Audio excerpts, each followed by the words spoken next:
In today's video, I'm going to teach you how to merge your chart of accounts in QuickBooks Online. This can be a handy skill to optimize your accounting records, ensuring everything is more streamlined and organized. Merging accounts can help you reduce clutter and avoid potential confusion in your financial statement. So let's dive in. First, you want to navigate to your chart of accounts. To do this, simply log into your QuickBooks Online account. Once you're in, go to the left-hand side of your screen and you'll find the menu there.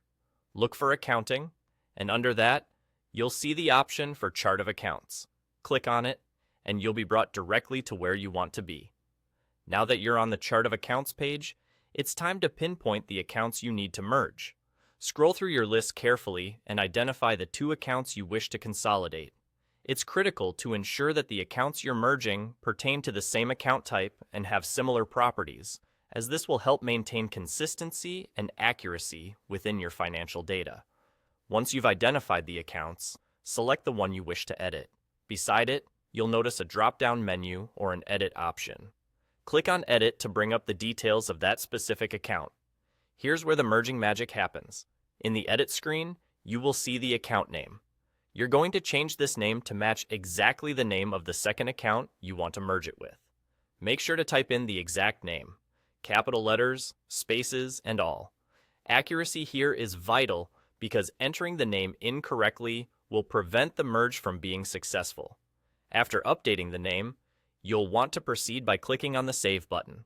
Don't worry if you feel hesitant at this point. QuickBooks will soon ask for your confirmation, allowing you to proceed confidently. When you hit Save, QuickBooks will prompt you with a confirmation dialog.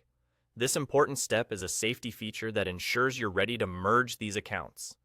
Read the confirmation dialog carefully, and if everything looks as you expect, go ahead and click Yes to confirm your decision.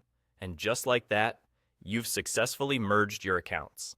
By doing so, you've taken an important step towards maintaining a clean and easily understandable chart of accounts in your QuickBooks Online account. And there you have it. By following these steps, you've made QuickBooks work more efficiently for you, allowing it to reflect a more organized financial story of your business. Thanks for joining me today on this QuickBooks journey. Happy accounting, and see you next time.